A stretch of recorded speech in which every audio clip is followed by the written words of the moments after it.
la socialización de la segunda versión del proyecto Un Lugar en el Mundo, que coordina la sección de servicios al público y educativos, y que este año estuvo orientado a trabajar el concepto de raza a través de las colecciones de arte y numismática del museo. Participamos o trabajamos con el apoyo de Sebastián Mesa, que fue el tallerista quien dirigió todo este proyecto, y tuvimos participantes de la Asociación Afrocultural Neftalí Mosquera, que nos acompañan hoy, y también de la Universidad Monserrate, todos ellos personas interesadas en estas concepciones de raza y en ver cómo aparece esto representado en las colecciones de los museos. Entonces, hoy vamos a tener el proceso de socialización. En principio vamos a mostrar el resultado de todo el trabajo de estos talleres, que fue una carta que cada uno de los asistentes escribió a partir de una pieza o de alguna obra de la colección. Entonces, en principio vamos a ver ese video y luego vamos a tener dos momentos de conversatorio. El primero con algunos de los asistentes a los talleres y el segundo, moderado por Gloria Rico, va a estar orientado a reconocer algunas prácticas tradicionales de las comunidades afro a partir del trabajo que se desarrolla en la Asociación Afrocultural Neftalí Mosquera. Entonces, adelante con el video. Y primero me gustaría empezar contándoles que desde la institucionalidad, como por qué para nosotros es tan importante tener proyectos como este. Un Lugar en el Mundo empezó el año pasado, en el 2018, la versión número 1.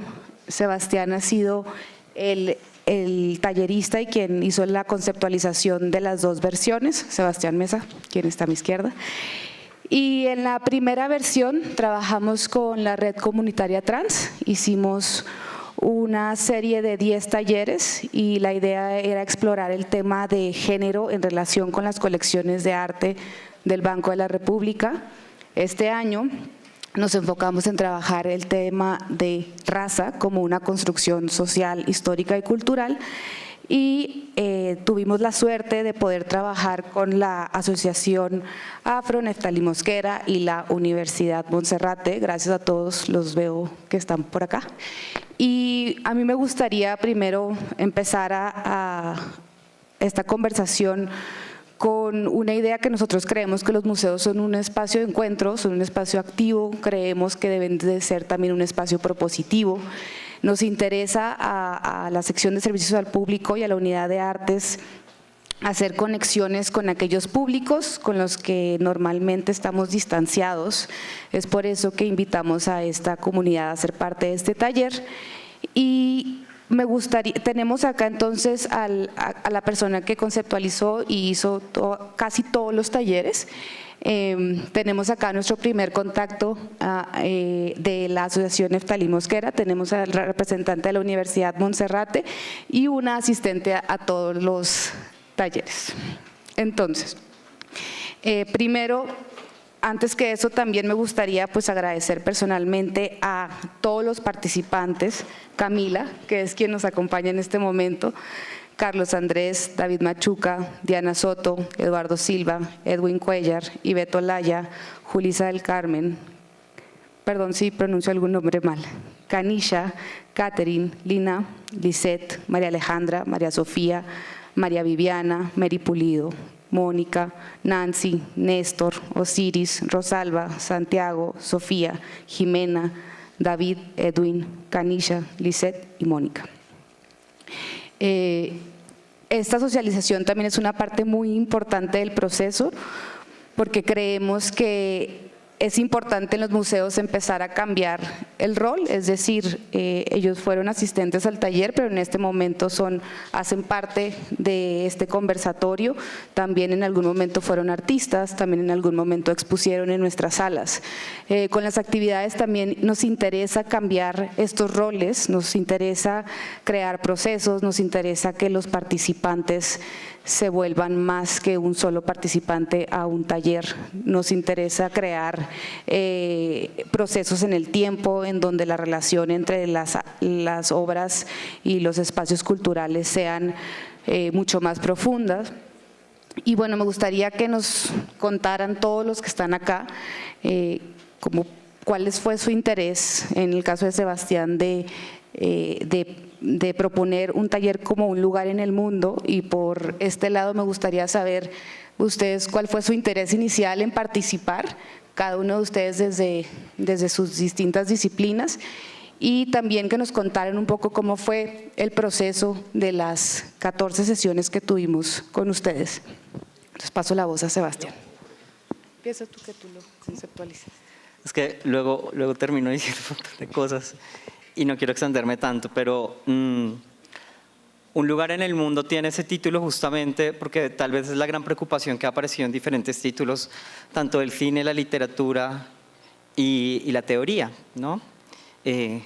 También digamos que no es como, es un título de uso común, pero lo que alberga o lo que resguarda es tal vez la gran preocupación por preguntarse dónde estoy y en qué estoy, ¿no? Hace 2 años, digamos que hubo como un inicio un poco extraño, una aproximación un poco extraña, y era cuando yo escucho, bueno, yo estudié diseño y artes plásticas, y entonces tal vez lo más impresionante de haber como estudiado eso es saberse que las exposiciones no son para todo el mundo, ¿no? Pero a su vez también es como la gran pregunta cuando la obra de arte sí es capaz de tocar la realidad de todo el mundo. Entonces a mí me parecía que ahí había algo que faltaba. Cuando comencé a trabajar en el museo, digamos que yo llegué con Marielta, pues ella llegó primero como 3 meses y yo llegué a los 3 meses. Y fue increíble pensar cómo un museo se vuelve más bien el lugar de contacto y el lugar de los posibles. Una de las misiones que tiene el banco y que tal vez yo agradezco un montón es la razón por la cual tiene como sus servicios abiertos al público de manera gratuita, y es que está preocupado por la construcción de una ciudadanía.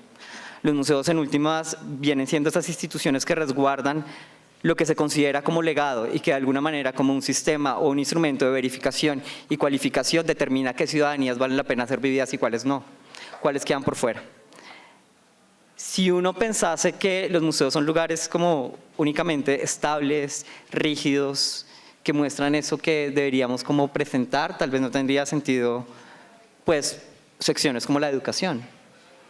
Y yo lo que creo es que es justamente la gran misión de las secciones de educación, el poder hacer que esto sea otra cosa y un museo se vuelva un lugar realmente para la ciudadanía, en tanto que se vuelve un lugar de encuentro. Tal vez, y por lo que agradezco mucho todo, pues la visita de todos ustedes al museo, es que tal vez el único sentido que tiene un museo es que pase esto, que se vuelva un lugar de encuentro. ¿Cómo encontrarse entonces al museo? Fue la primera gran pregunta que hice, y la preguntó cómo eran mis realidades más próximas. Así que le hice como grandes preguntas a las colecciones sobre cuestiones de género y me di cuenta que era una gran pregunta que yo no podía solucionar.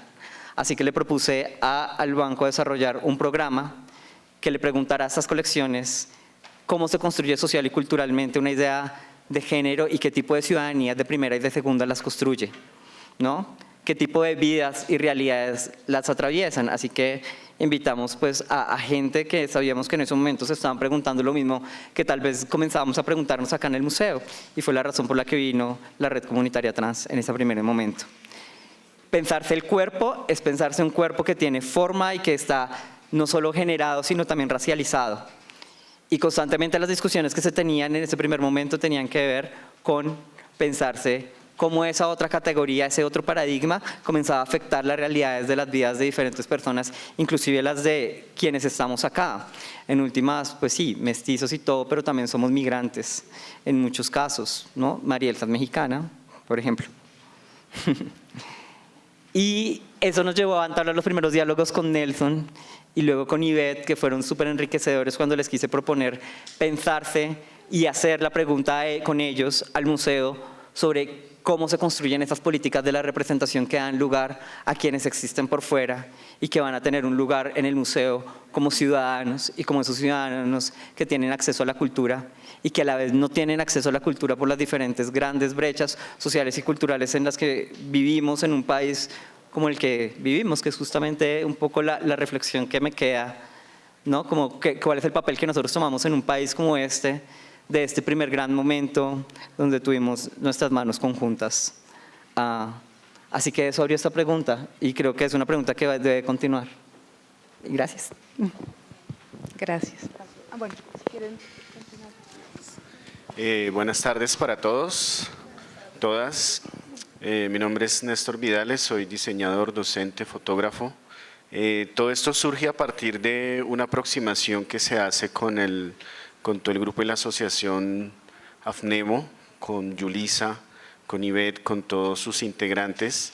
Y creo que tal vez la meta principal es la visibilización, porque finalmente si no se aprovechan todos los espacios para visibilizar sobre todo todas estas problemáticas que se están viviendo actualmente, pues definitivamente no hay forma de que las comunidades, de que todas las personas se puedan llegar a enterar.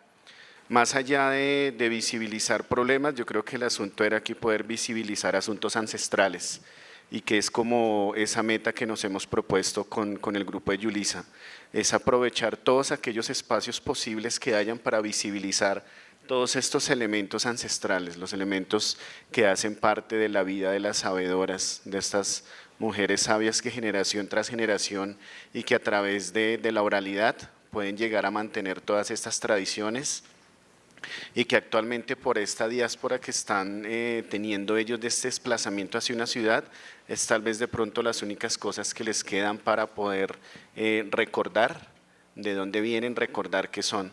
Y pues genial si todos nosotros podemos llegar a conocerlos, porque así nosotros no pertenezcamos a la comunidad afro, nosotros podemos llegar a ser parte de ellos, podemos también ser agentes de visibilización de todos estos saberes ancestrales.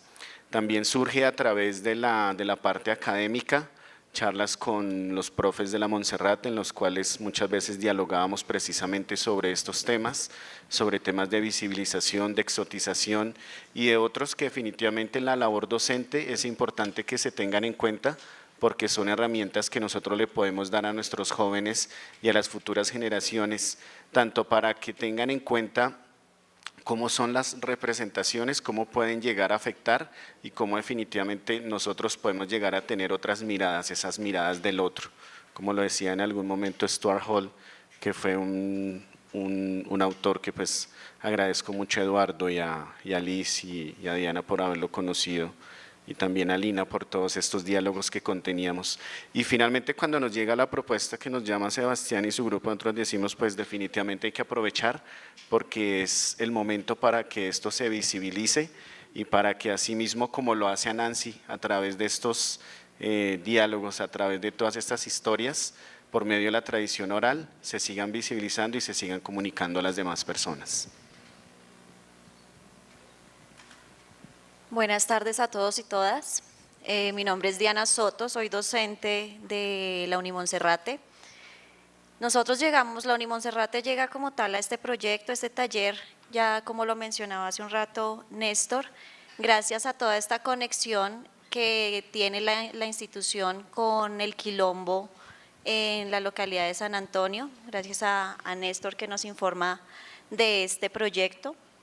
Como docente creo que es fundamental entablar este tipo de discusiones y debates para poder así también orientar a nuestros estudiantes en todo este camino de formación que trae el reto en el que ellos están enfrentándose hoy en día. A modo muy personal, me llevo muchas cosas de este taller.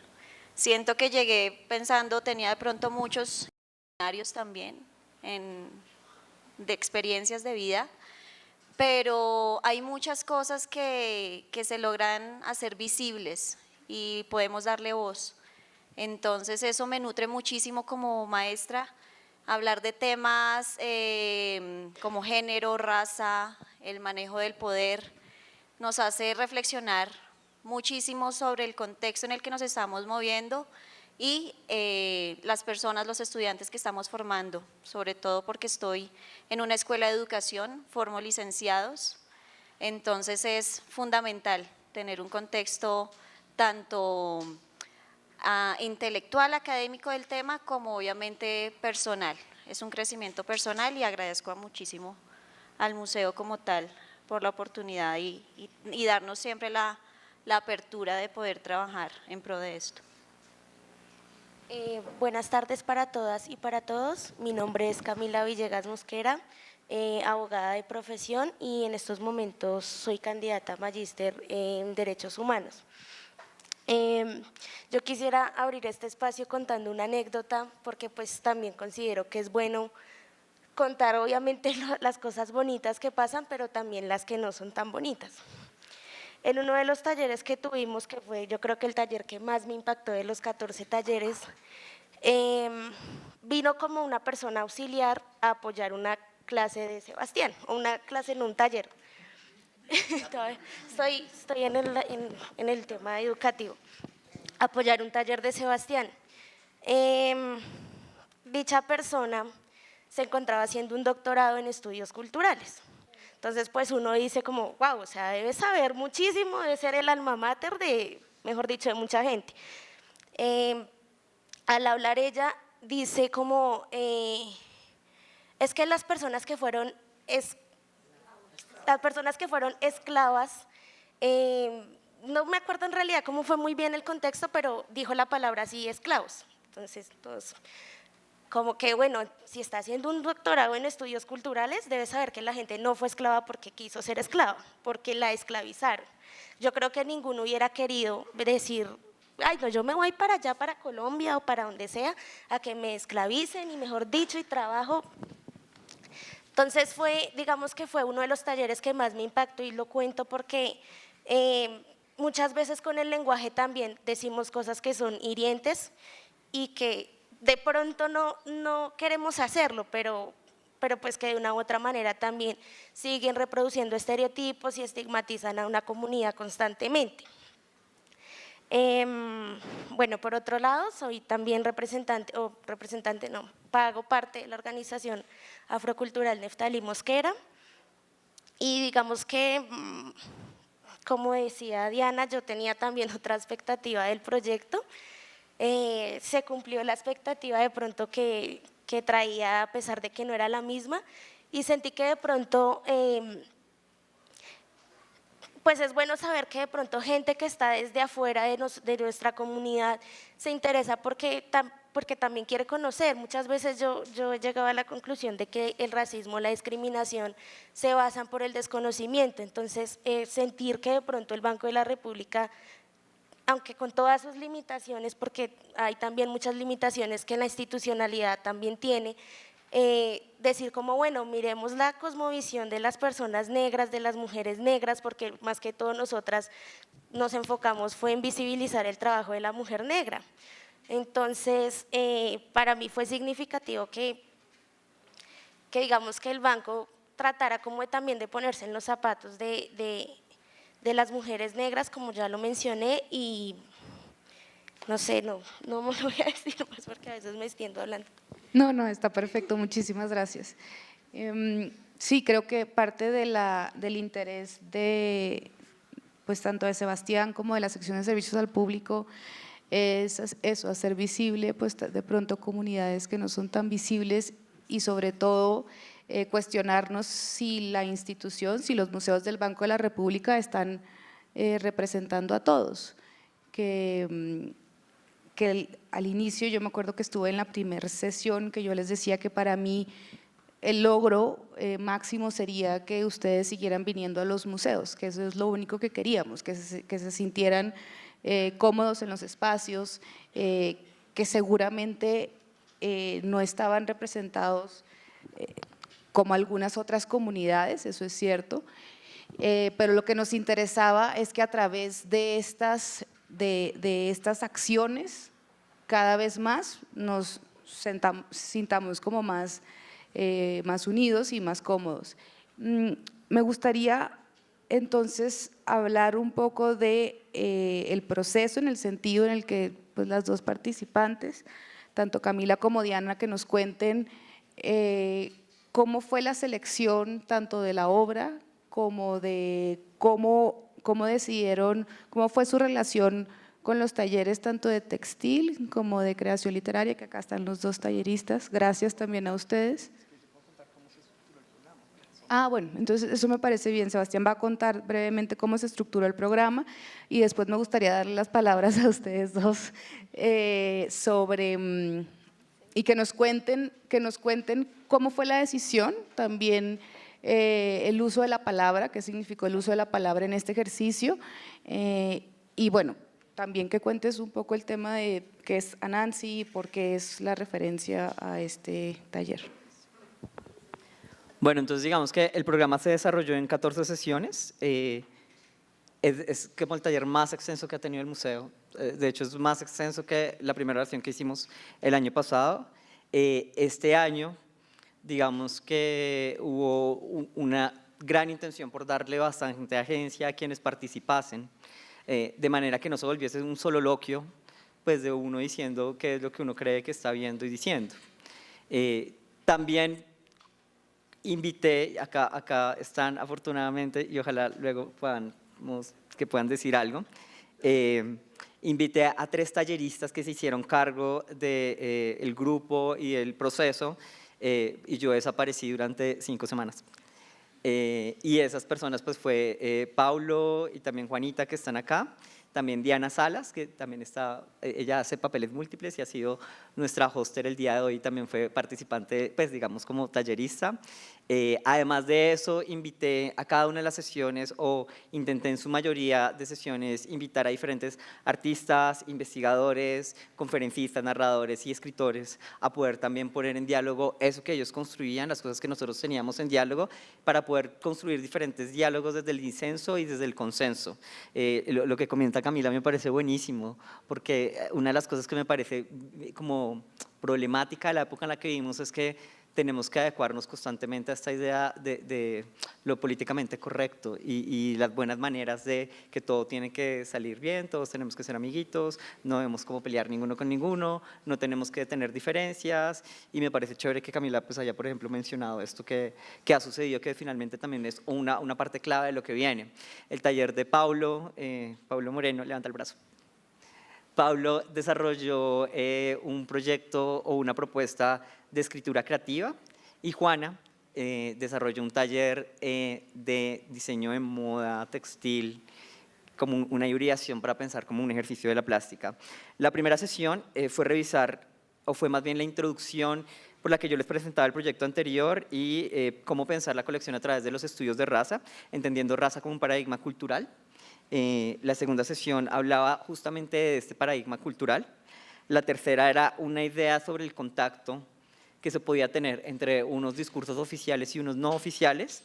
Y la quinta sesión, que fue la más chévere para mí, porque aprendimos que lo binario no es chévere, porque está puesto en bueno y malo. Y si reciben el Anansi, hay una página completa que dice interseccionalidad. Fue la gran pregunta por el lenguaje, el significado y la introducción a la política de la representación. Justamente en este punto comenzamos a hablar como a profundidad de Anansi. Hace un tiempo, un lugar en el mundo fue un ensayo también que yo desarrollé en 2017, y en ese momento una persona me contó una historia y era un cuento de Anansi. Y para mí fue profundamente significativo. No me imaginé que algo como que aparentemente fuera tan corto como una pequeña narración tuviera tanto poder y tanta voluntad. Entonces me di cuenta que Anansi tiene esa voluntad porque es también la figura como del bandido o el tramposo que lo hace por bien, y es una estrategia de supervivencia, y es la gran estrategia para, digamos, saberse que el sistema como que no se trata de lo que el mundo hace con nosotros, sino de lo que somos capaces de hacer con eso que el mundo ha hecho de nosotros. Y esas son las grandes estrategias de la astucia por la que muchas cosas han sobrevivido. Creo que eso me motivó a pensar que si el primer gran problema tenía que ver con cómo se configura el cuerpo y se refigura el cuerpo, y que el primer gran corte que uno puede tener en la distancia de géneros por digamos, la forma de corporalidad, me di cuenta que en la segunda instancia, que tenía que ver con pues, un cuerpo generado en raza, tenía que ver con la palabra, con la forma de nombrar, que justamente tú también apelaste a eso, a la palabra y el significado. Y una de las cosas que me llamaba mucho la atención es que yo creo que no hay nada por fuera del lenguaje, y que la gran disputa es el lenguaje porque lo que se pone en juego son los significados. Y alguien tiene el poder de ponerlos allí y alguien tiene el poder de nombrar y hacer que las cosas no sean nombradas de nuevo. Digamos que toda esa primera parte de los talleres tenían que ver con pensar eso. La segunda parte de los talleres tenía que ver con cómo hacer de eso algo. Así que les propuse, Yulisa hizo un comentario que me pareció muy bonito y me dijo como tú eres un niño y yo te lo voy a contar. Así que Yulisa también tiene gran parte en esta motivación de haberles propuesto escribir algo para que yo me enterara de eso que tal vez no había podido ver en el museo. Los talleres fueron desarrollados con ese sentido y ya teniendo los objetos, lo que les propuse fue hacer una lectura en sala. Ya no poner una obra más en la sala, sino hacerla y hacerla a través de un cuerpo, y ese cuerpo había tomado carne a través del trabajo que había hecho Juanita con ellas, en construir una imagen donde, digamos, que pudiera articular esa voz y esa otra forma de nombrar y de tener significados que también llevaba la voluntad de cada uno de quienes estuvo allí constantemente. Pues es que 14 semanas venir al museo, pues es un trabajo. Es volver al museo un lugar cotidiano también, pues por lo menos semanal, ¿no? Como ir, no sé, a la plaza de mercado y comprar algo, o a la tienda del lado, y eso es lindo, porque eso sí convierte al museo en un lugar, y eso sí lo convierte en un lugar en el mundo, en un lugar posible. Yo como me volé 5 semanas y me fui a Cali, cerca al río Pance, conocí a una señora y que me contó una historia también, pero me dijo como yo te la voy a contar, y pidió una silla de madera para sentarse y contármela de verdad. Y me dijo eso. Hasta como que trajo la silla y te lo voy a contar de verdad, y me la contó, y para mí también fue una cosa como súper reveladora. Fue por la razón que estos objetos no están puestos en un pedestal, sino están puestos en una silla. Y en esa silla se ponen en estas salas, se ponen por fuera de los muros a anunciar esa voz y a cobrar carne y vida a través de la lectura y la narración.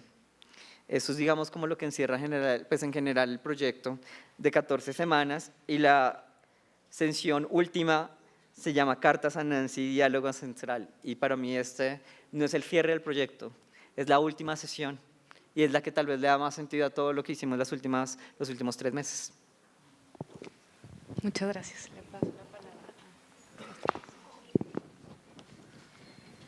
Bueno, la experiencia en el taller, como ya lo había dicho anteriormente, fue muy gratificante, y ya dentro de las sesiones nosotros arrancamos a trabajar como tal con muchas discusiones, mucho diálogo sobre diferentes textos que semanalmente nos iban brindando, nos enviaban, y ya cuando empezamos a pensar en cómo intervenir el museo, a escoger la obra que nos generaba algún ruido, de pronto por algo positivo o algo no tan positivo, normalmente fue lo negativo, lo que empezábamos como a ver que no nos gustaba del museo, que no nos hacía sentir representadas y representados en el museo como tal.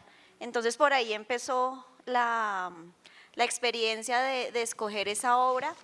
No fue fácil, caminamos el museo muchas veces, lo recorrimos mucho, la pensamos mucho, sobre todo cuando ya llegó la parte de crear. A veces pareciera fácil, pero no es. Yo hice un cojín y después descubrí que tenía talento para bordar, no sabía. Pero fue difícil al inicio, complejo, porque era también encontrarse con, lo digo yo, esas luchas internas. ¿Qué es lo que yo quiero? ¿A qué quiero darle voz? Y personalmente fue un proceso largo y complejo para mí. Aunque lo sabía, no sabía cómo expresarlo. Entonces fue bien interesante, fue un trabajo que hicimos en equipo también, con la ayuda de todos los compañeros, de los talleristas. Fuimos sacando adelante las ideas y logramos darle la voz a Nancy. Como yo lo mencionaba acá y lo coloqué en mi carta, logré descubrir a mi Nancy interior, a ese yo interior que me dice en la cabecita, esa vocecita que me puede decir que valgo mucho, que puedo tener mucho para hacer, y todo lo que tal vez la cotidianidad a uno lo va pagando. Entonces fue bien interesante. Para mí el proceso más complejo fue el de la creación, la parte de crear algo. Pero bueno, lo Perdón, sacamos. ¿y nos puedes contar por qué elegiste ese espacio donde se muestra Sí, yo tu escogí una obra de Débora Arango, una mujer leyendo un libro, porque me llamó muchísimo la atención y lo que yo decía empezó a hacer eco en mi cabeza, esas luchas internas que tengo desde el feminismo y cómo esta mujer me irradiaba intranquilidad. Me hacía sentir intranquila verla tan quieta, tan pulcra, tan bien vestida, peinada, leyendo. Entonces no sabía cómo decirle que esa no era la mujer que tenía que ser. Entonces fue eso lo que me llevó a escoger esa obra y hacer el cojincito como tal. Bueno, ¿cómo es que era la pregunta? Que si nos puedes contar un poco de tu proceso, de por qué elegiste el objeto que realizaste, por qué elegiste la sala donde leíste y eso. Y como los talleres. Bueno, yo escogí la sala de las monjas. Inicialmente fue porque la que menos me gustó, yo creo que casi todos escogimos algo que no nos gustó. Fue la que, o sea, yo entré a esa sala y Dios mío, a mí se me pusieron los pelos de punta, como se dice, porque si tienen la oportunidad de ir a verla, sería muy bueno que lo hicieran porque es algo que de verdad choca como con la esencia de uno como mujer, porque también está la monja que era pues la perfecta, la que todo hacía bien, la que mejor dicho era las Teresas de Calcuta de la época. Entonces también ver eso de que muchas de nuestras mujeres afro-negras en la colonia las satanizaron por sus saberes y que pues ahí estaban supuestamente las mujeres más sabias. Entonces yo dije, ¿y dónde están entonces las mujeres negras que fueron las que ayudaron a que, mejor dicho, casi todas ¿cómo se llama?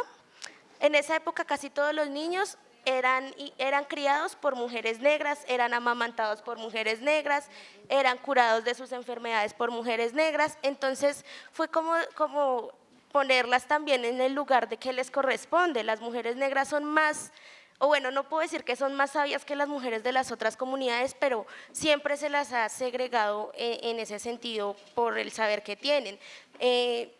Se les ha dicho que son brujas, que en lo personal la palabra bruja, pues como decía Sebastián, el lenguaje, cada quien le da su significado y pues la palabra bruja se le dio un significado negativo, peyorativo.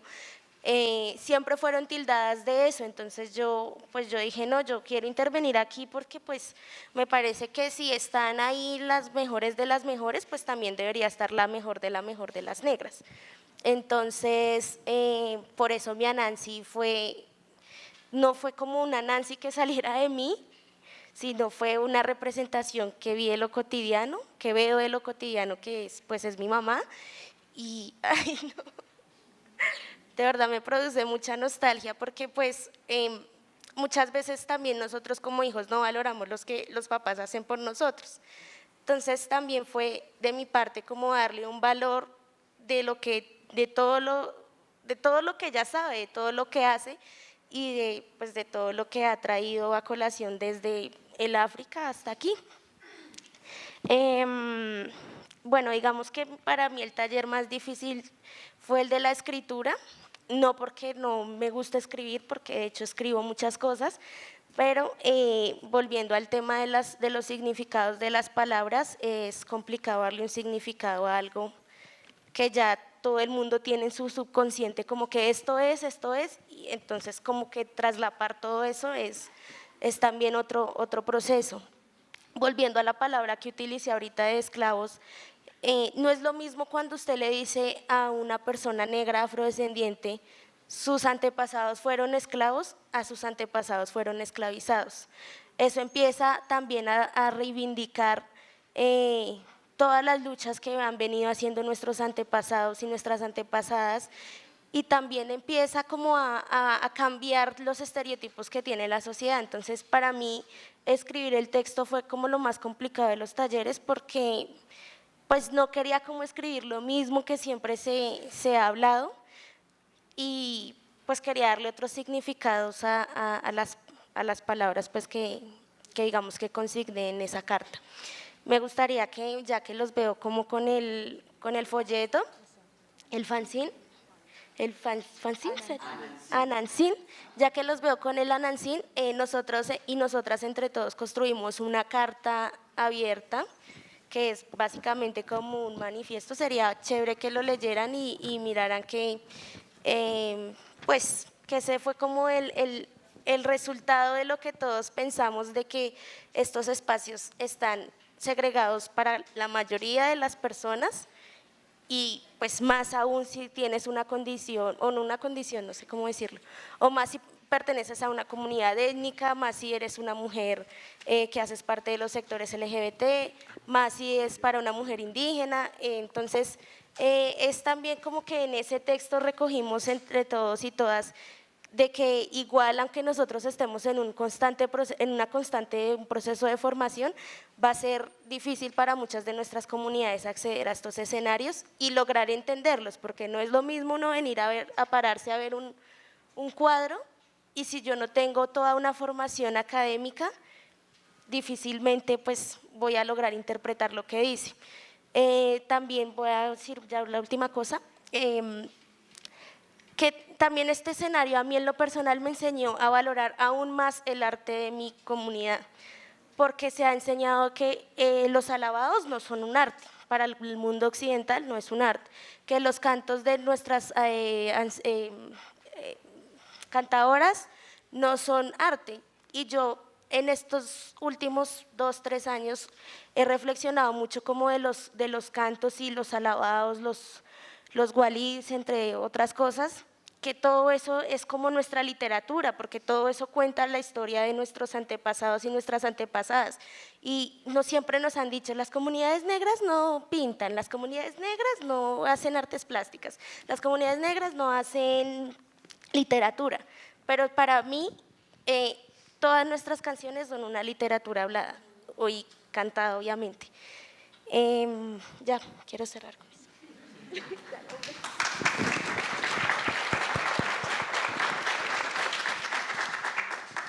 Carta abierta.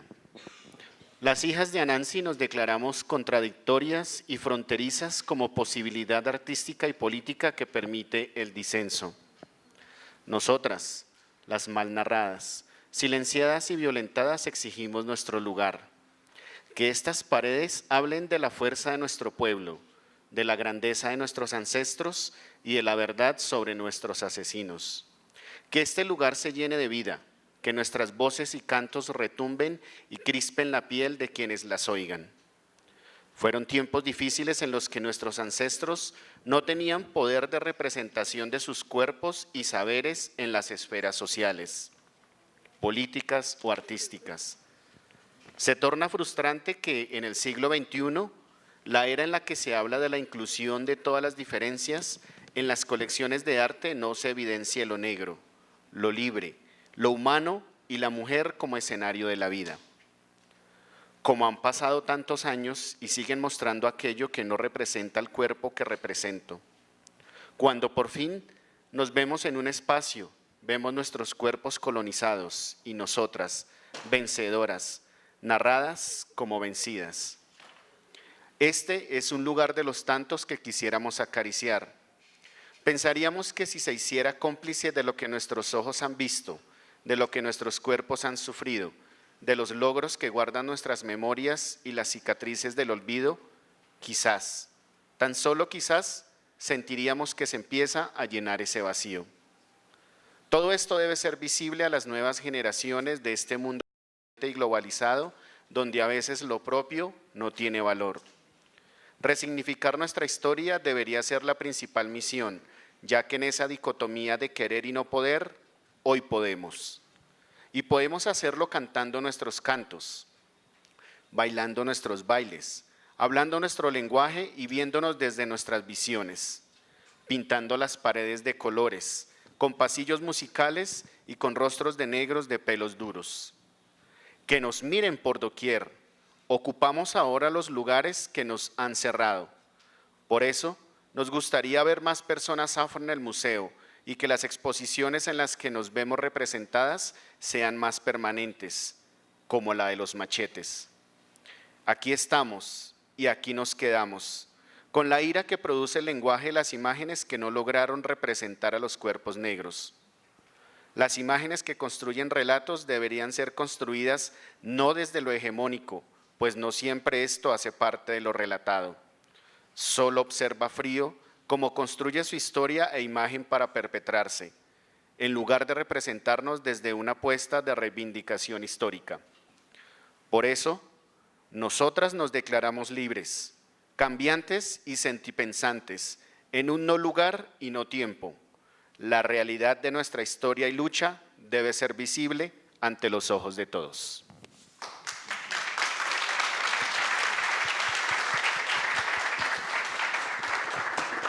Muchísimas gracias, Néstor. Y me gustaría, antes de pasar al siguiente conversatorio, darle la palabra a ustedes, sobre todo a las participantes y a quien quiera, si tienen alguna pregunta sobre el proceso del taller, sobre los resultados, sobre el video, sobre lo que quieran, o si alguna más de ustedes que les gustaría hablar sobre el proceso, adelante. Hola a todos. No, solo una aclaración, mi nombre es Mary Pulido, yo también hice parte del taller y quisiera aclararle a Sebastián algo que creo que está un poquito confundido, y es que no te escribimos cartas a ti, no te enseñamos nada a ti. Este fue un proceso colectivo que hicimos todos los que estábamos así. Tú faltaste mucho tiempo y gracias a Diana, y le quiero agradecer a Diana porque hiciste un espacio absolutamente amable, nos escuchaste, nos dejaste hablar, no te sentaste en la palabra, como sueles hacerlo, además, debo decirlo. Entonces, nada, como aclarar eso, porque creo que cuando se hacen este tipo de ejercicios colectivos, llevarse el crédito, así como es que me enseñaron a mí, me lo escribieron a mí o yo me lo inventé solo, termina siendo muy complicado. Entonces, creo que en un escenario en el que nos estamos llevando créditos, que es tuyo también, pero que es de nosotros, es importante pues dejarlo claro. Fue algo colectivo, no te escribimos cartas a ti, escribimos cartas al museo y a lo que estaba en el museo, que es diferente, ¿vale? No sé si alguien también. Yo creo que entonces no se entendió muy bien lo que dije. Digamos que cuando Yulisa me dice que me va a decir, lo que digamos que articula el ejercicio que Pablo desarrolla con ustedes como ejercicio de escritura es a través de una carta, ¿no? Y en principio esa carta iba a ser escrita para mí. Eso era lo que articulaba el ejercicio, que comenzó a tener forma desde, evidentemente, las formas como ustedes se construían. Sobre todo, digamos que pienso que hay como una cosa que es muy, muy interesante en la forma como comenzó a articularse todo, y es como, por ejemplo, pasar como de la queja, la exclusión y la confrontación y ponerla como forma de reacción a simplemente comenzar a articular procesos de reflexión y, por tanto, cada uno de ustedes convertirse en un articulador de algo. Creo que allí es donde se ponen las cosas. Yo creo que este taller tiene una cosa maravillosa y es por lo que se construye como un proyecto de la sección, ¿no? Que tiene igual, digamos, como una forma de construirse. Y es que yo acá creo que no sé qué tanto importe de quién es o no de quién es. Sobre todo porque están involucradas más de 35 personas. Y eso es lo que hace lo más interesante el proceso.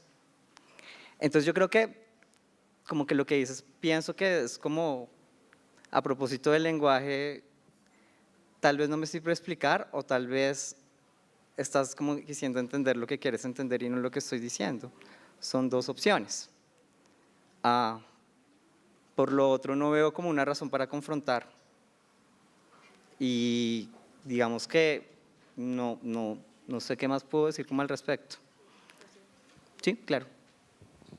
Me parece muy, muy importante y válido lo que dices. Creo que esta socialización tiene la finalidad de darle la palabra a ustedes A mí me gustaría que podamos pasar un poquito de esto, que quedó clarísimo, pero me gustaría hablar sobre si realmente ustedes, que también fueron participantes, ustedes también, si realmente creen que este espacio sirvió para lo que en algún momento se había pensado, ¿no? Que era darle visibilidad y en mi caso, en el caso de la sección de servicio al público, pues hacer un vínculo con comunidades con las que nosotros normalmente pues no estamos trabajando. Bien, de mi parte yo sí puedo decir que el ejercicio fue constructivo en el sentido de reivindicar muchos asuntos que incluso hasta a través del trabajo que hemos hecho con Yulisa, con Ivedi y con el personal del Quilombo nos hemos dado cuenta. Y es la construcción o las representaciones que hacen de otras comunidades cuando precisamente viene de los medios, viene de la historia y viene del arte, y cuando definitivamente nosotros no tenemos un acercamiento a ellos. Yo he de confesar que antes de conocer a Yulisa y a todo su equipo, a conocer el Quilombo, yo tenía otra percepción, y muchísimo más aún cuando estoy en la parte académica y estoy estudiando la especialización en fotografía que hice. Entonces, toda la mirada completamente que se tiene es occidental. Pero entonces, ¿qué pasa? Y Camila misma lo decía, ¿qué pasa con los artistas negros? ¿Qué pasa con los artistas afro? ¿Qué pasa con todas estas mujeres poetisas? ¿Qué pasa con todos estos escritores, los artistas plásticos, incluso fotógrafos? Y eso me llevó a mí precisamente a construir otra mirada, apoyarme precisamente en una forma de trabajo documental que fue compartir con la comunidad, aprender de las personas, muchas veces compartir todo un día. Voy a relatar algo realmente corto. Una persona que aparece aquí, que es una sabedora, que es Rosa. Me acuerdo que en mi trabajo nos encontramos desde por la mañana y casi hasta las 4 de la tarde y todo el tiempo fue dialogando y prácticamente fue haciéndole pocas preguntas porque era fascinado con todo lo que ella me contaba. También muchas veces las cosas que me contaba Yulisa, que me contaban las personas en el Quilombo, y cuando uno aprende y tiene esa inmersión con estas comunidades, uno cambia completamente su percepción y sobre todo porque es una lectura que se ha dado a través de otras partes. Y eso fue cosas que muchas veces discutíamos ahí en los espacios, ¿sí? Y que nosotros veíamos que eran precisamente otras miradas dadas desde la academia.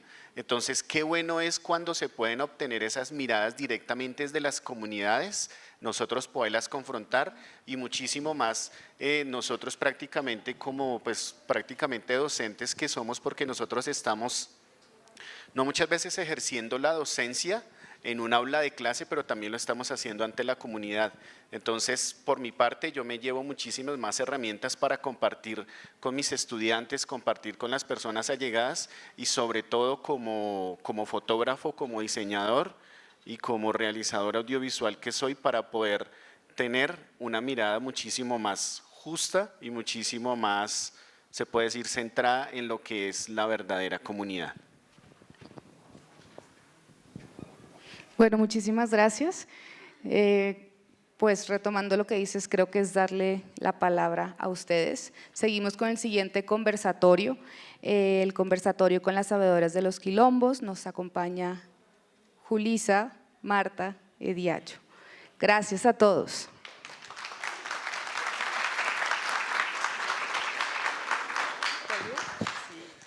Muy buenas tardes a todos y todas. Mi nombre es Gloria Rico, trabajadora social de profesión y una persona preocupada por reivindicar los derechos de las personas negras por lo que concierne a la ciudad de Bogotá.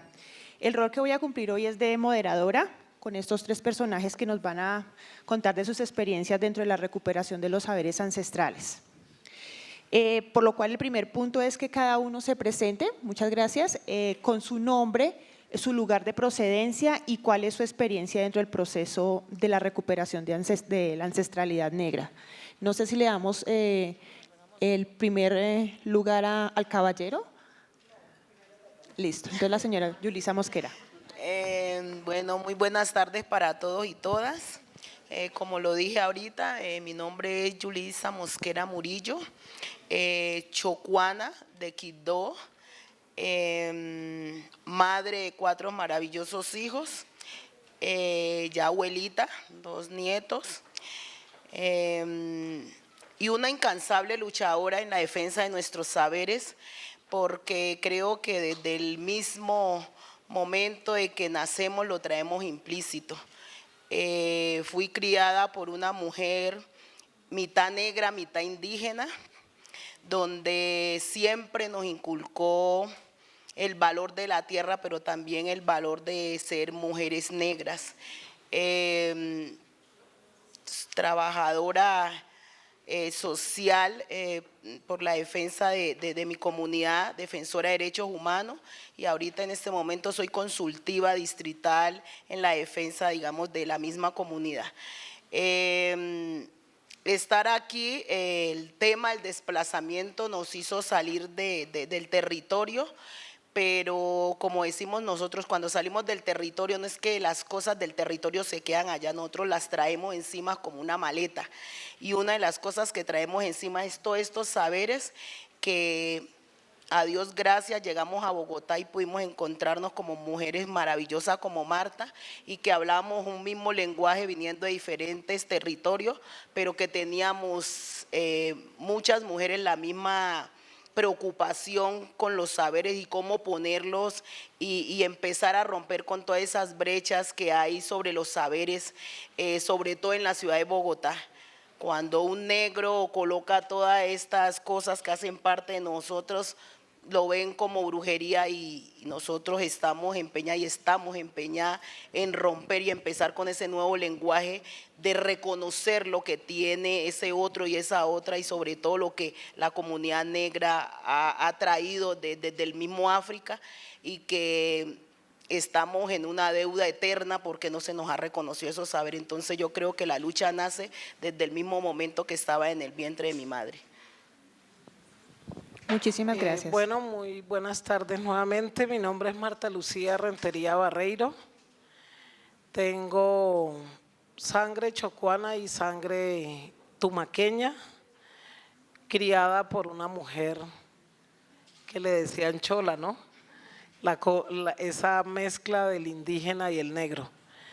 Ella era sabedora de medicina ancestral, partera, paridora de vida, de procesos sociales, porque todas las sabedoras estamos ligadas a los procesos sociales, porque nos obliga a una lucha social, teniendo en cuenta que se nos niega la participación y se nos oculta el saber. Entonces tenemos que volvernos lideresas, defensoras de derechos humanos y defensoras de nuestra identidad cultural y de nuestra ancestría.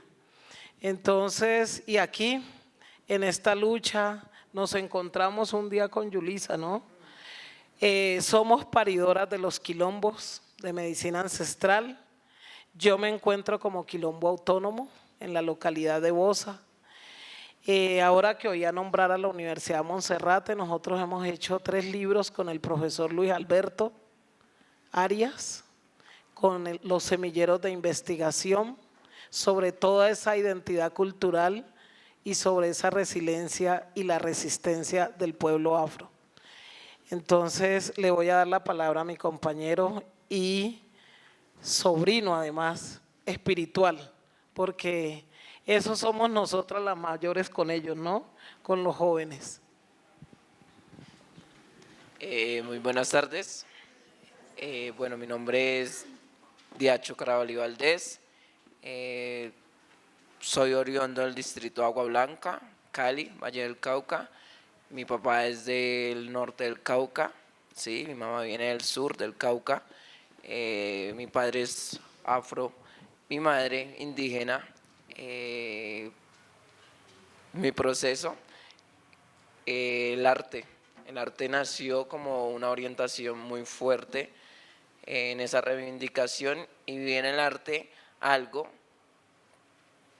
que no podía ver desde el distrito de Agua Blanca, y era como mirar estos líderes sociales que podían entrar en algunos espacios, pero no, en algunos otros no. Entonces viene el arte como esa llamado de máscara, creo yo, porque creo que cuando entras con el arte a una persona, por más que te crea, te folclorice, ¿sí? No sabe qué viene detrás de esa folclorización. Entonces creo que es un arma muy fuerte, el arte como un proyecto de reivindicación, yo le llamo artivismo, porque creo que es mi fuerte, ¿sí? Con el arte he conocido muchas cosas, he conocido muchos procesos, hago parte de Radio Cumbe, hago parte del proceso de comunidades negras, he militado con mucha gente, conozco muchas madres como las que están aquí, muchos jóvenes como mi persona que han construido en esta ciudad muchas cosas. Antes de pasar a lo que vamos a hablar, creo que quiero dar un gran abrazo sentimental, de poder, de fuerza, a ese proceso tan lindo que estaba escuchando ahorita. ¿Por qué? Porque cuando tú ves una cara conocida, cuando ves una cara de alguien que te ha acompañado en varias cosas o en varios momentos de la vida, dices, hey, una persona negra está siendo escuchada en el museo, ¿sí? Una persona negra está reivindicando en el museo, ¿sí? Pero cuando ves a alguien que no conoces, ¿sí? Porque está dicho que podemos hablar, como ahorita decía Camila, sí, puede ser el magíster en cultura, pero si usted no nos toca la comunidad negra, usted no puede hablar por la comunidad negra, ¿sí? Entonces, creo que es un punto fuerte y es muy gratificante ver a esas personas. Es como mirar a Ani, a Ive, a la maestra, a mi madre, en cualquier lugar, en cualquier espacio, es como decir, wow, aquí hay algo, ¿sí? ¿Por qué? Porque son personas que no permiten, ¿sí? Cuando tú no permites, construyes, ¿sí? Porque si yo le permito a una persona blanco mestiza decirme, hey, negrito, hey, lo otro, ¿sí? Estoy permitiendo muchas cosas fuera de lo que quiero reivindicar. Entonces, cuando ya están aquí, sé que esas personas que estaban aquí al lado de ellas, muchísimo aprendieron, ¿sí? Y yo le llamo el estrellón de la vida, ¿sí? Porque sé que se estrellaron. Entonces, es muy bonito. Y gracias. Bueno, fallé. Mi fundación se llama Fundación Artística y Cultural Quijana. Es un nombre de origen nigeriano que significa de la juventud y es con lo que amo, vivo y muero por él. ¿Listo? Gracias. Muchísimas gracias por la presentación. La segunda pregunta es para cada uno de los panelistas. Desde el espacio en el que se moviliza, ¿cómo inicia el interés por el rescate de los saberes ancestrales? ¿Quién quiere iniciar? Sí, desde el espacio donde cada uno se moviliza, ¿cómo inicia el rescate por los saberes ancestrales?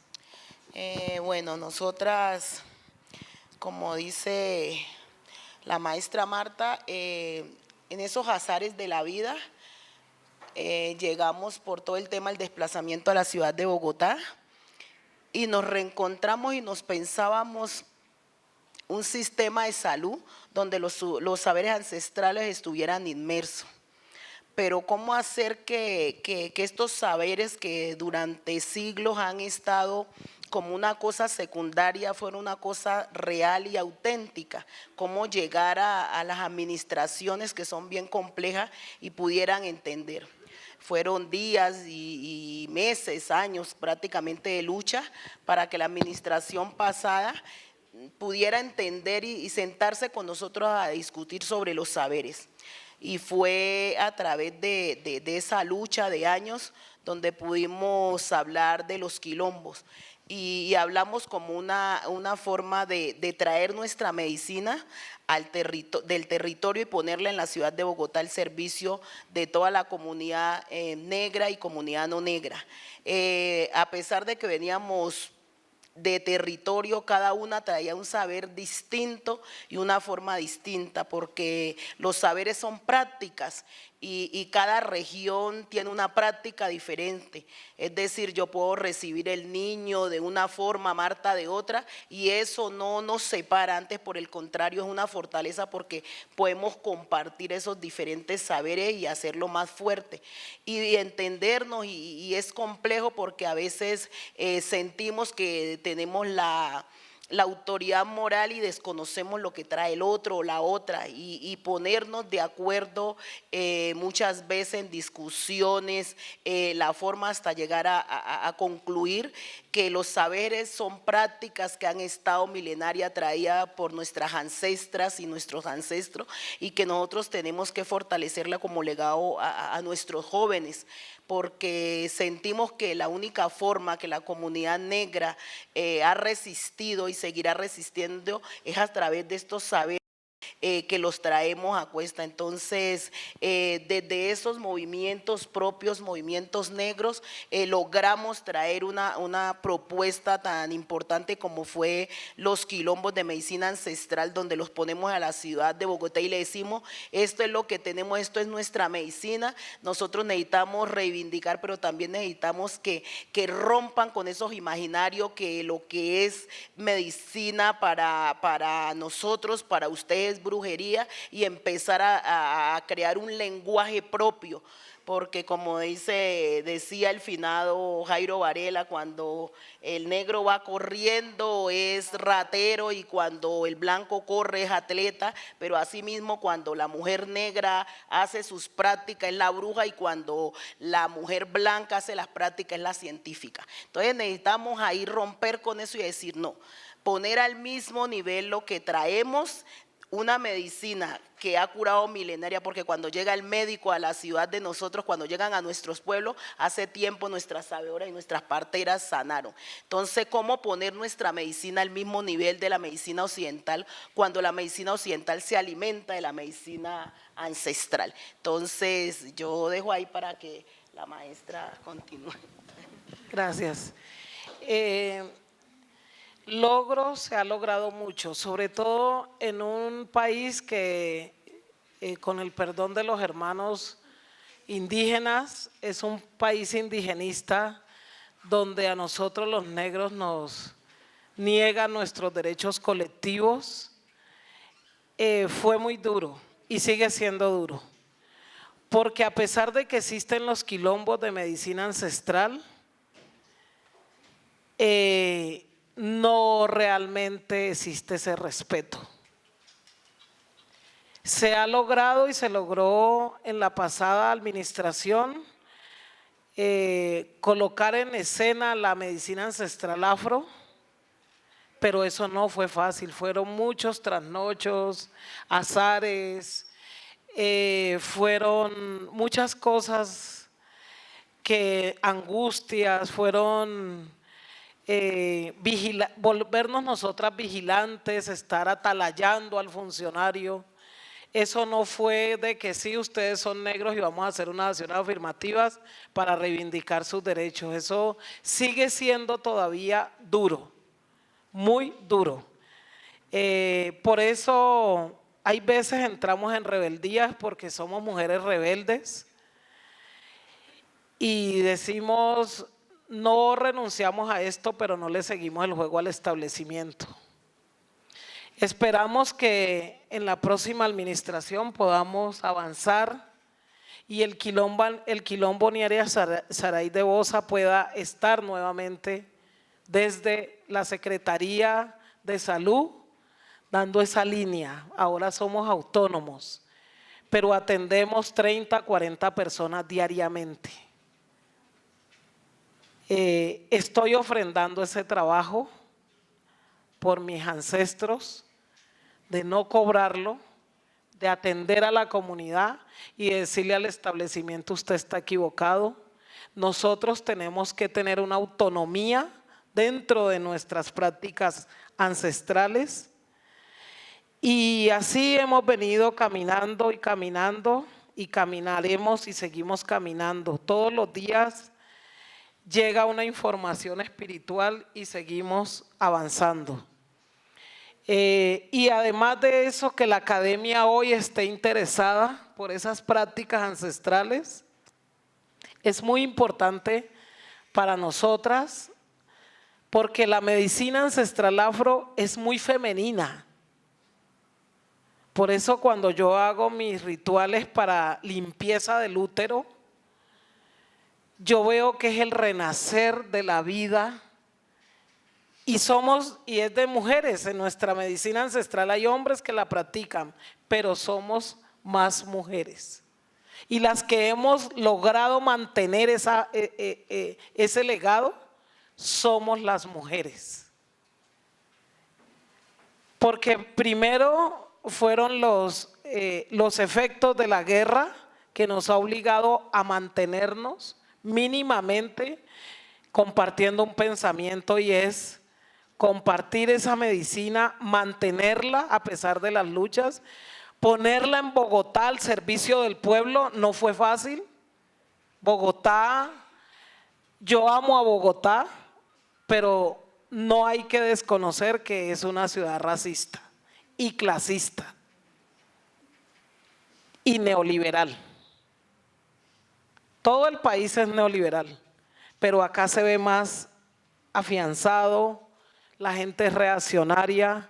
Ayer nomás una señora me dijo, es que el médico me dijo que no me volviera a dejar tocar de usted porque usted era bruja. Y a mí lo que me sanó fue la acetaminofén, ella no podía caminar y yo la sobé. Y entonces, como claro, queda maltratada porque yo tengo manos de sanadora, manos de curandera. Entonces yo le dije, 24 horas quedas un poco maltratada, pero luego ya vas a poder caminar. De hecho, anda caminando. Pero entonces ella me dijo, yo fui a donde el médico y me dieron una acetaminofén y con eso me curé, y me dijo que no me volviera a dejar tocar de usted porque usted era bruja. Por eso el 31 de octubre vamos a reivindicar el ser bruja, porque todos tenemos ese ser de bruja muy adentro y mucha gente tiene sabiduría, pero lo satanizan porque viene una persona con la pigmentación más fuerte a hablar de medicina ancestral, cuando de estas plantas es que se hacen las pastas. Ojalá las hicieran buenas con el contenido de la planta. Entonces yo dejo ahí porque eso es una lucha grande y continuaremos caminando, porque cada vez que se acaba una administración decimos, ¿y ahora para dónde iremos con la nueva? Además no sabemos quién quedará. Entonces pues eso se nos dificulta, porque en esta administración realmente ese 15% de lo social que entró ahí en lo de salud, pues nos tocó una migajita a los quilombos, ¿no? Una migajita pequeña, y la falta de ese respeto. Yo por eso me doy la tarea de ir a las universidades, y sobre todo a las universidades donde salen los trabajadores sociales, los psicólogos, porque cuando el psicólogo tiene solo lo técnico académico o el trabajador social, tiende a lesionarnos una acción con daño a las comunidades étnicas y especialmente a las negras. Yo el otro día estaba con una trabajadora social y le dije, estoy feliz porque ya en el proceso tengo 15 niños afros, y me dijo, ¿verdad? ¿Y cuántos normales? Y yo eso lo tengo escrito en una agenda donde yo apunto todas esas palabras, todo eso que me van diciendo, y me dijeron así. Y no voy a decir la universidad, no voy a decir la universidad porque me da vergüenza. Y yo le decía el otro día al doctor Luis Alberto, además porque había sido alumna de él, y le dije yo, Julana de tal me dijo esto y esto, está apuntado con fecha, día y hora. Y así sucesivamente. Otro día me dijeron en un traje típico que yo cargaba como este, Marta, ¿y tú dónde consigues esos disfraces? Son cosas lesivas. Y es desde el lenguaje, uno es consciente y el otro yo no quisiera ponerlo consciente, porque es que yo soy paridora de una estrategia que se llama psicoancestral y que además la desarrolló en el Quilombo. Entonces no quiero hablar del subconsciente. Creo que mi proceso inicia cuando llego a una ciudad como Bogotá, porque digámoslo, lo digo en Cali y más en el distrito de Agua Blanca, por eso recalqué que venía del distrito, porque no me gusta mencionar de principio que vengo de Cali, porque Cali también es una ciudad racista, pero el distrito de Agua Blanca es otra voz, ¿sí? El distrito de Agua Blanca es la gente, ¿sí? La gente del barrio, mi gente. Entonces, se viven otros diálogos, se viven otras cosas, se vive la persona mestiza que en un lugar donde hay tanta violencia te dice, compa, si a usted lo joden, yo voy detrás de usted.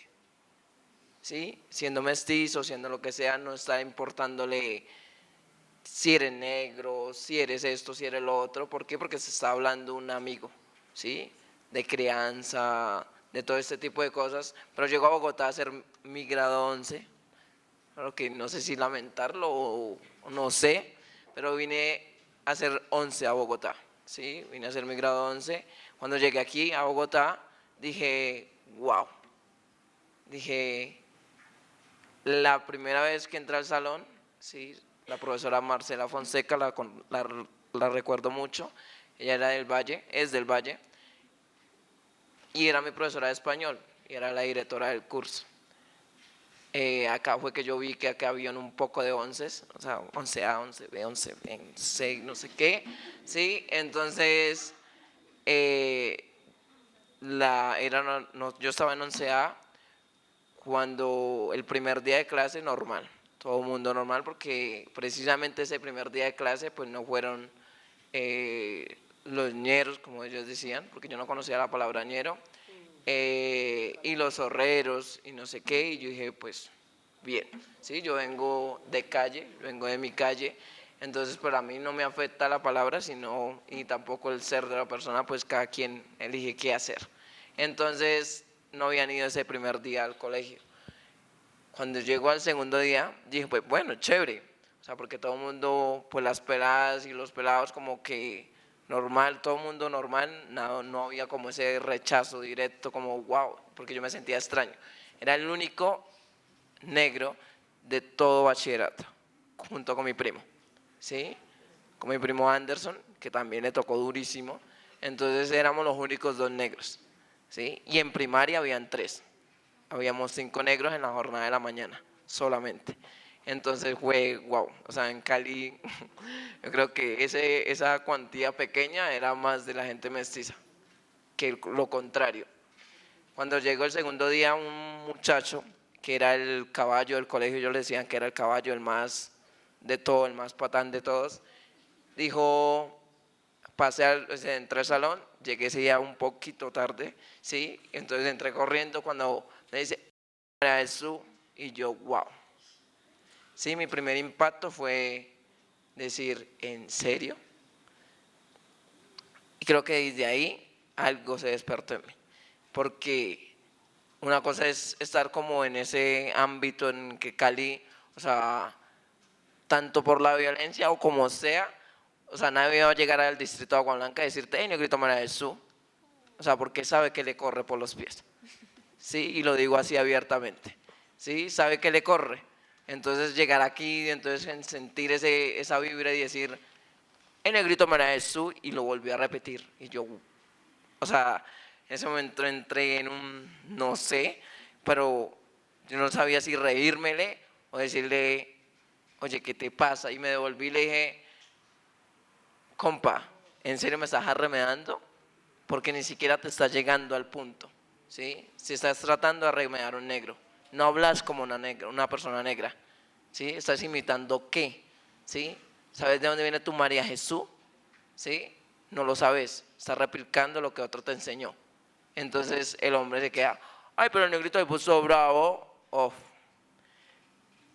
Y ahí entró lo peor porque entró la violencia, ¿sí? Yo creo que mi momento fue decirle, no, se la zampo, ¿sí? Y literal, o sea, nos agarramos el segundo día de clase, me suspendieron, ¿sí? Porque al man, literal, nos agarramos y le di durísimo, porque sentía esa vibra de que, oye, en serio, no es así.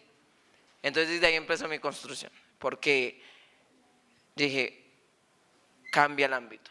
Entonces ya empecé a notar otras cosas. O sea, tenía 2 días de haber estado en el colegio, ¿sí? Y al tercer día me empecé a dar cuenta de esas miradas, ¿sí? Esos señalamientos, ¿sí? Como que la única persona, porque era del Valle, ¿sí? Y no la saco porque puede ser del Valle racista, eso no tiene nada que ver, pero era lo que medio la acercaba. Entonces, como era del Valle, la profesora me decía, aquí te tienes que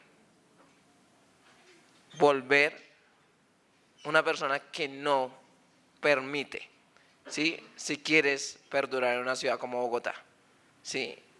Y de ahí empezó mi lucha, ¿sí? Que creo que era la pregunta que hiciste. Ya. Muchísimas gracias.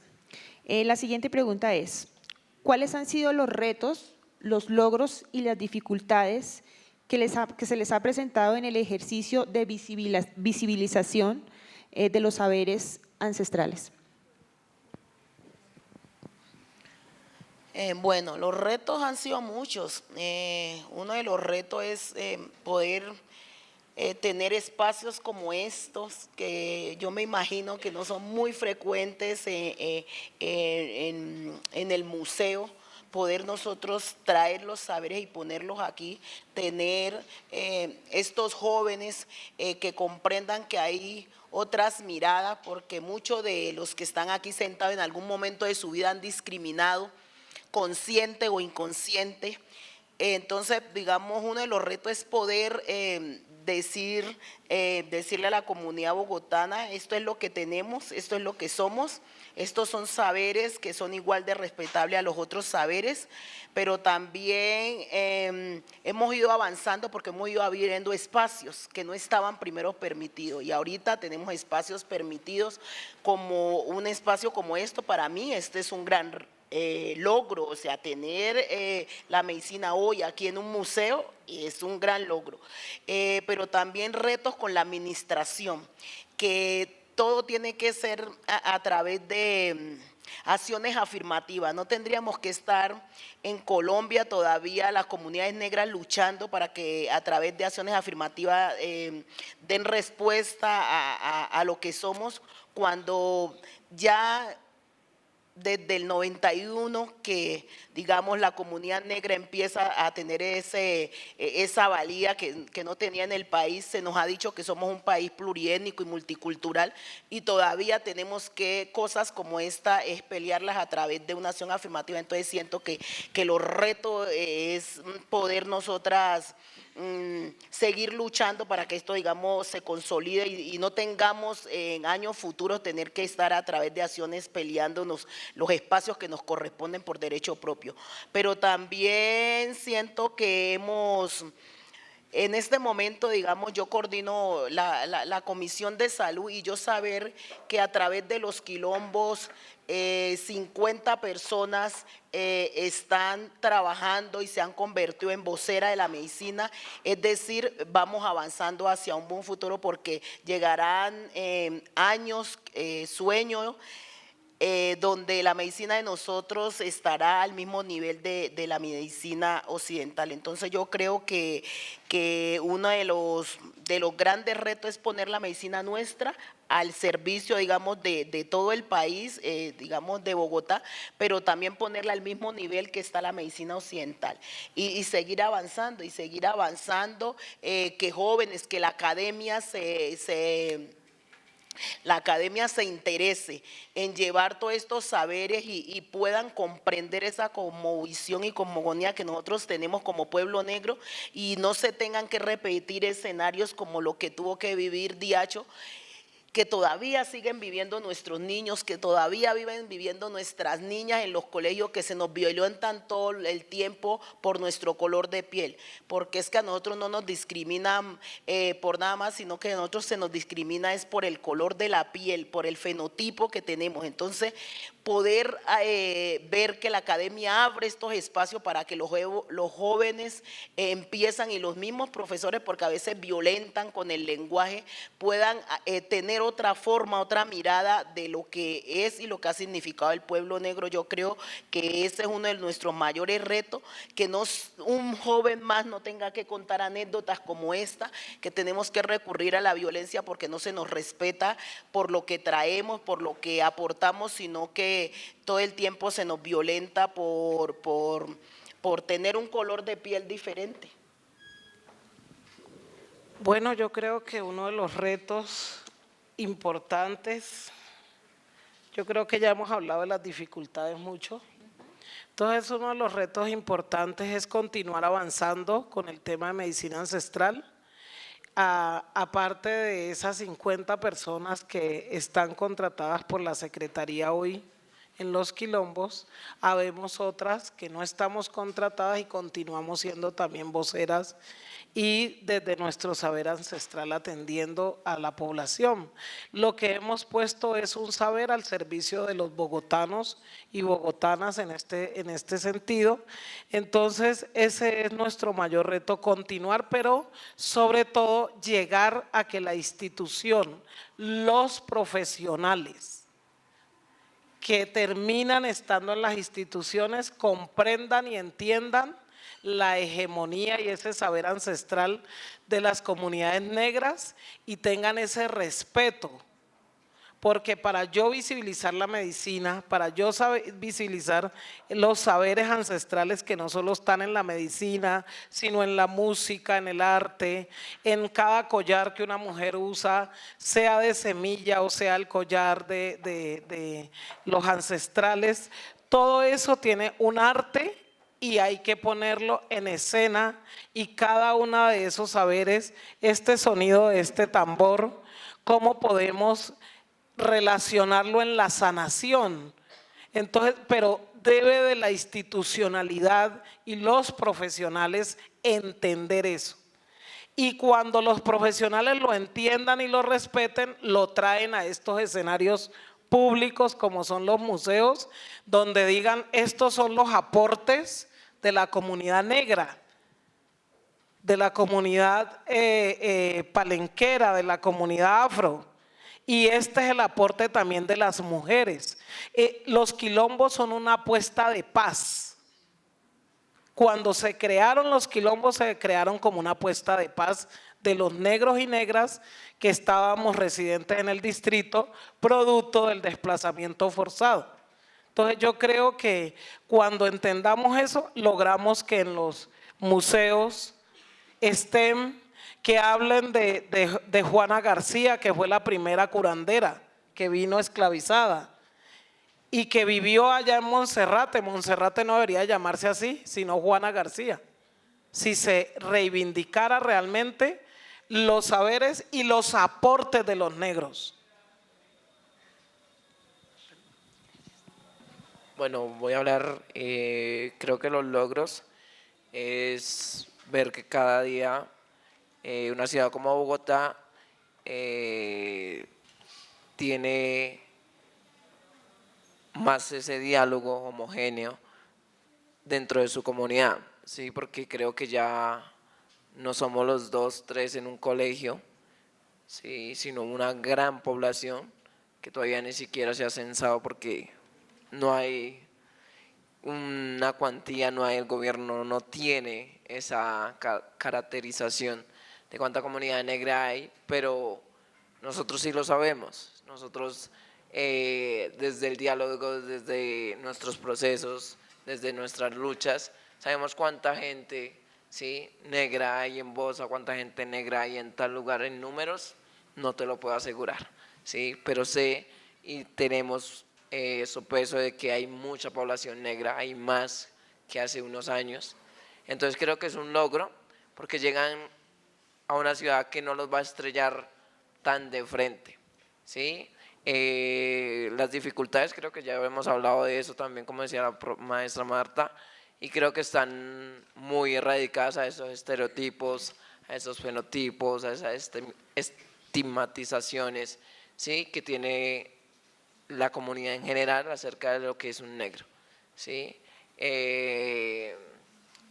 Y los retos creo que son muy visibles y es como crear ese diálogo homogéneo dentro de nuestra misma comunidad para así poder mostrarse y combatir lo que tenga que combatir.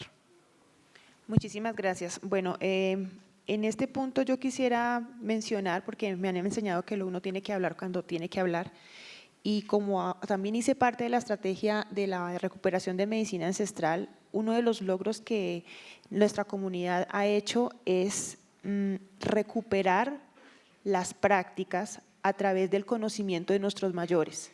Estamos en un país donde las personas a los 30 o 40 años ya laboralmente no sirven, ¿cierto?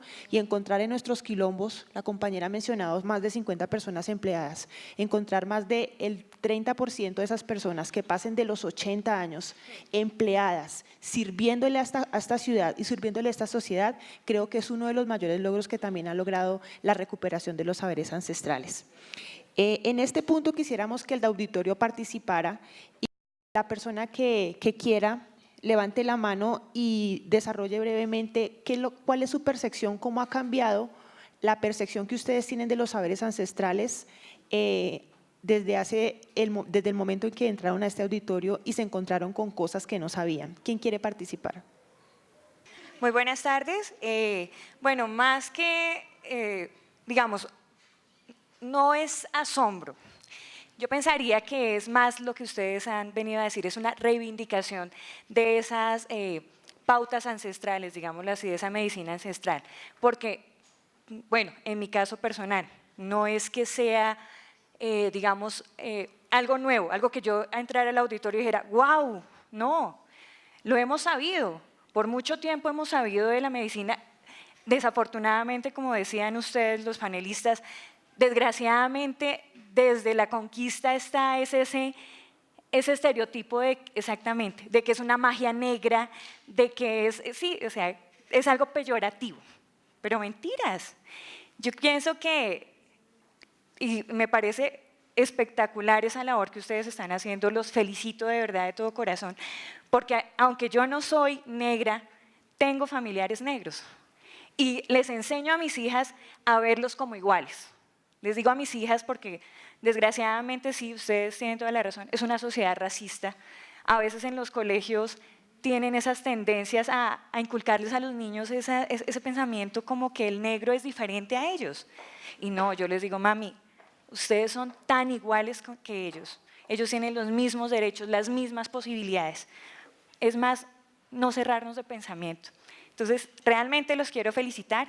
Me parece una excelente labor y pues ojalá que la nueva administración traiga más recursos para que ustedes puedan continuar con esta maravillosa labor. Muchísimas gracias. ¿Alguien más?